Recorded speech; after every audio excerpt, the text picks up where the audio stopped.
I am 70 years old, and there was a season of my life not so long ago when I stopped enjoying it. I did not decide to stop. Nobody decides. It happens the way evening happens.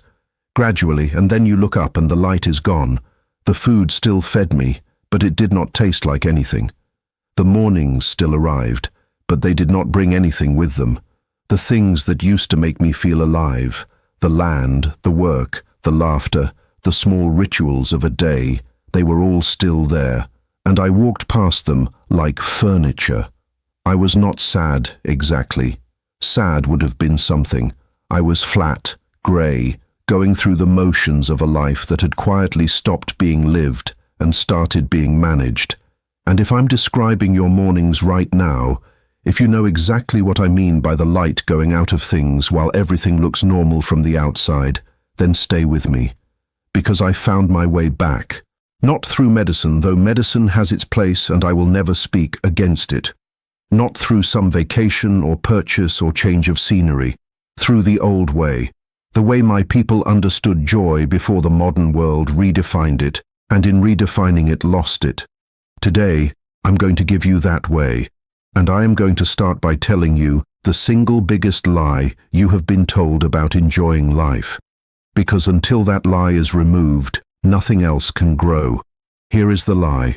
The modern world taught you that enjoyment comes from events, big ones, the vacation, the celebration, the visit from the grandchildren, the special occasion. Joy in the modern understanding is a guest that arrives on scheduled days, and the rest of life is the waiting room. And so, what does a person do when they get older and the events thin out? The trips get harder, the occasions get fewer, the visits get shorter and further apart. If joy only lives in events, and the events are shrinking, then life becomes a long waiting room with fewer and fewer appointments. And that is exactly how most people over 60 are living, waiting. Waiting for the next visit, the next holiday, the next scheduled reason to feel something, and between appointments, flat, grey, managing. My grandmother would have wept at that way of living, because in the old way, joy was never an event. Joy was a practice of attention.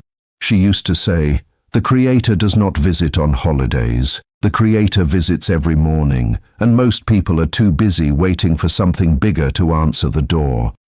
Her days were full of what the modern world would call nothing. She drank her tea slowly by the east window and watched the light come up every single morning. And it was not routine. Routine is doing a thing while your mind is elsewhere. This was ceremony. Ceremony is doing a thing with your whole self present. Same tea, same window, completely different life. She noticed which birds came. She noticed how the light was different in October than in June. She noticed the steam off the cup. And I used to think, as a young man, that she noticed these things because her life was small. I understand now that I had it exactly backwards. Her life was enormous because she noticed these things. She was rich in the only currency joy actually accepts, attention. And I was poor, rushing past 100 small wonders a day on my way to appointments that never delivered what they promised. I want to tell you about the morning I understood this because it was one specific morning. It was during my own grey season. I had been flat for the better part of a year, and I was sitting with my coffee, not tasting it, running the usual worries, when I noticed a bird on the fence outside my window.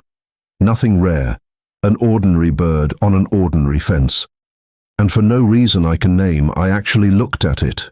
Not glanced, looked, and I watched this bird for maybe 4 minutes, the way it turned its head, the way the wind moved its feathers, the way it did its small work of the morning with complete seriousness, as if being a bird on a fence was the most important job in the world, which for that bird, it was.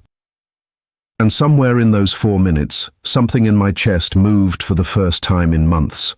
Not joy exactly, more like the memory of joy, like a room in my inner house that had been locked so long I forgot it existed, and the door opened a crack, and light came through it.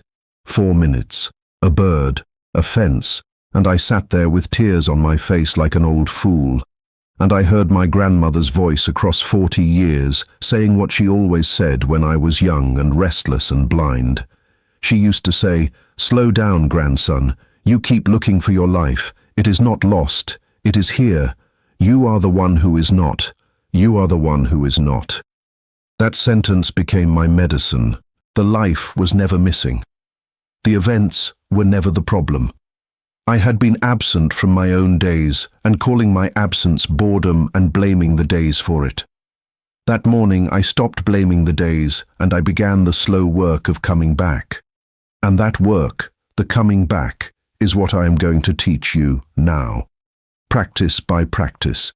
But first, I need to say one thing clearly because I am an elder and not a doctor, and an honest teacher knows the edge of his own territory. There is a greyness that is the soul being absent from its days, and that is what I am teaching about today. And there is a darkness that is deeper than that, a weight that does not lift no matter what you attend to, a darkness that tells you lies about whether you should be here at all. If that second thing is what you are carrying, then hear me. Go and talk to someone, a doctor, a counselor, a person trained for that terrain. There is no shame in it. My people always understood that some wounds need a healer, not just a practice. The strongest man I ever knew asked for help twice in his life, and both times it was the bravest thing I ever watched him do. The teachings I am about to give you are true and they are powerful, and they rebuilt my own life. And they work best on ground that is safe to build on. Make sure your ground is safe, then build. Before I share the next teaching, I need to tell you something. I am not going to be here forever, and most of what I know was never written anywhere. So I sat down and I wrote it, all of it. 20 teachings, 4 parts in the order they were meant to be received. The ones about finding the life inside your life. The ones about the ceremonies that turn grey days golden. The ones I have never said on camera. It is called the native way, and it costs less than one dinner you will not remember. Scan the code on your screen or look in the comments. But do not leave yet, because what I am about to tell you next is the exact practice that brought the taste back into my own life. Step by step, and you can start it tomorrow morning. So, here is the first practice of the native way. Take one thing you already do every day and turn it from routine into ceremony. Just one. Your morning coffee, your evening sit, the feeding of a pet, the watering of a plant. One thing. And here is the difference spelled out plain. Routine is the coffee drunk while the television argues and your mind rehearses worries. Ceremony is the same coffee with the television off in your one good chair. Both hands on the warm cup, actually tasting it, 5 minutes. Fully there. That is all ceremony is. Presence poured into an ordinary act. And I can hear some of you thinking that is too small. That cannot possibly fix a grey life. And you are right that it is small. So is a match. And a match lights what a whole cold fireplace cannot light itself. The grey life is not missing events. It is missing presence. And presence, like any strength, has to be rebuilt in small lifts. One ceremony a day. Do it for 2 weeks, and something will begin happening that I cannot fully explain, but have watched over and over. The noticing spreads. You start tasting other things, hearing other things. The world starts turning its colors back on one corner at a time, because the world never went grey. Your attention did. And attention, faithfully practiced on one small thing, heals outward like skin. The second practice is your hands. I want you to make something, and I do not care what, and I do not care whether it is any good. This is one of the deepest pieces of the old way. And the modern world has almost completely lost it.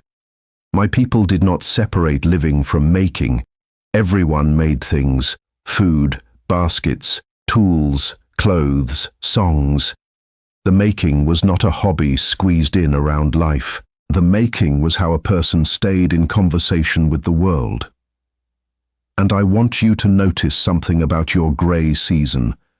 I will bet almost anything that somewhere along the way you stopped making and became only a consumer. You watch what others made. You buy what others made. You scroll what others made. Consuming is eating without ever cooking. It fills you and leaves you empty at the same time. The joy circuit in a human being, and my grandmother knew this without any science, runs through the hands. Grow something, cook something real, fix something, carve, sew, plant, build, write. The first attempts will be clumsy. Let them be clumsy. The joy is not in the quality of the thing. The joy is in what happens inside a person who shapes the world instead of only receiving it. A woman I knew started growing tomatoes in buckets on a small porch at 78. Buckets, a porch. And she told me that the morning she picked her first ripe tomato, she felt something she had not felt since her working years. She said, "I made that happen." 4 words. That is the medicine. I made that happen. The grey life says nothing I do matters. The hands, given something to make, argue back with evidence. And I will tell you what happened to that same woman 2 years later, because the story did not stop at the tomatoes. The buckets multiplied. The porch filled. Neighbors started noticing because a porch full of thriving plants is impossible not to notice. And one asked her for advice, and then another. And the woman who at 78 had been sitting in a grey apartment waiting for phone calls that came too rarely, was by 80 the person the whole street came to about their gardens. Children came to see the porch. A young mother 2 doors down started her own buckets under the old woman's instruction. And here is what I want you to see in that. She never set out to build any of it. She set out to grow 1 tomato. But making is like that. Making leaks. It spills out of the maker and into the world and draws the world toward it. Consuming is invisible. Nobody ever knocked on a door because of what someone was watching on television. But making shows, making attracts. The garden, the carved birds, the quilts, the bread, whatever your hands produce, becomes a small lighthouse, and lighthouse is gather ships. So, when I tell you to make something, understand what I am really prescribing. I am not prescribing a hobby. I am prescribing a lighthouse. Your hands, given work, will light it. And you will be amazed at what comes in from the grey water toward that light. The third practice is the one that will surprise you, and I need you to hear it fully before you resist it. To enjoy life again, you must give some of it away. I know you are tired. You have given your whole life. You are finally done giving, and here comes this old man telling you to give more. But listen to the difference. What exhausted you all those years was obligated giving. Giving because you had to, because it was expected, because no one else would do it, because saying no felt impossible. That giving drains a person to the bone, and I have made whole teachings about ending it. What I am talking about now is chosen giving, small, free, unowed, and it is not for them, it is for you. Because here is a truth about human beings that the old people knew and the lonely modern world keeps rediscovering in its studies. A person cannot feel useless and joyful at the same time. It is not possible. The two cannot share a room, and much of the greyness that settles on people after 60 is not depression at all. It is the ache of usefulness with nowhere to go. You spent decades being needed, and then the needing stopped, and everyone told you to enjoy your rest. And nobody told you that a human being with no one to pour into starts to evaporate. So pour somewhere, small, chosen, on your terms. Read to children at a library 1 morning a week. Feed 1 neighbor. Teach 1 person 1 thing you know, and you know more than you think. The size does not matter. The direction matters. A river with no outlet turns to swamp. The old people knew this. It is why the elders always had a role, always had someone to teach, something to tend. not because the tribe needed the labor, because the elder needed the flow. I knew a man who proved this to me beyond all argument. He had been a machinist for 40 years, precise hands, proud work, and retirement took the work, and over about 3 years took the man. He greyed out the way I have been describing, sat in the house, watched the television argue, waited for visits. His wife told me she was watching him disappear 1% at a time, and then one day by pure accident, a boy from down the street knocked on the door because his bicycle chain had come apart and he had seen the old man's garage full of tools. 10 minutes. That is all it took to fix the chain. But the man told me later that those 10 minutes were the first 10 minutes in 3 years that he had felt like himself. His hands remembered. His knowledge mattered. A human being needed what he had. And the boy, being a boy, told other boys. And within a year, that garage had become the place where the neighborhood kids brought broken things. Bicycles, a wagon, a fishing reel, and the man came back to life. Not partially, fully. His wife said it was like someone turned his pilot light back on. And here is the part that matters most. Nothing about his circumstances changed. Same house, same age, same body, same pension. The events of his life did not improve. The flow returned. That was the entire difference. A river with an outlet again. So, if you are grey right now, do not ask yourself what is missing from your life. Ask yourself where your river stopped flowing, and then find one small outlet, one. The rest, I promise you, follows the water. And the last practice is about the clock. The grey life has a particular relationship with time. It lives everywhere except now. It lives in the past, replaying what was lost, what went wrong, what used to be better, and it lives in the future, rehearsing fears, waiting for appointments, dreading what is coming. And the present, the only place where enjoyment has ever existed or could ever exist, sits empty. You cannot enjoy the past. You can only miss it or regret it. You cannot enjoy the future. You can only fear it or wait for it. Joy has exactly one address, and it is now. And most people over 60 spend almost no time at that address. My grandfather had a saying for when he caught someone's eyes going far away in the middle of a good moment. He would say gently, "Come back, we are here." 4 words. Come back, we are here. And I want to give those words to you as a tool. When you catch yourself in the middle of a decent moment, drifting into the old rooms of the past or the worry rooms of the future, say it to yourself. Come back, we are here. The sun is on the table. The coffee is warm. The bird is on the wire. This moment, this exact unremarkable moment, is not the waiting room. This is the appointment. It always was. 70 years of appointments, and most of us missed nearly all of them waiting for something bigger. Do not miss today's. It is happening right now all around you quietly, the way it always has been. Come back, we are here. I want to end by telling you where my grandfather learned those words because the story is the whole teaching in one picture. He learned them from his own grandfather on a fishing morning when he was a boy. They were on the water before dawn and the fish were not biting.